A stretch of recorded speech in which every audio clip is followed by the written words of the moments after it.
İndi müəllimlərin vəziyyəti yaxşıdır. Maksimum səviyyədə güzəştlər olunur.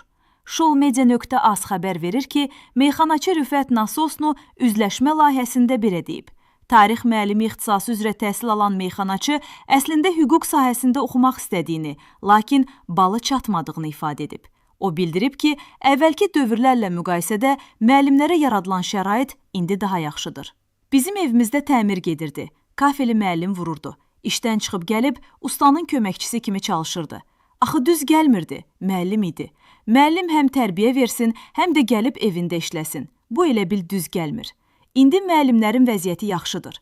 Müəllim var ki, onlara ipoteka ilə ev də verirlər. Maksimum səviyyədə güzəştlər olunur. Bölgələrdə onlara torpaq sahələri bağışlayırlar. Sertifikasiyadan 60 bal toplayan müəllimə şəhərdə iş və yüksək əmək haqqı da verilir.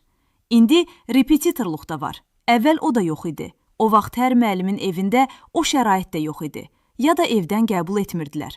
Psixologiya fərqli idi, qısqanclıq vardı.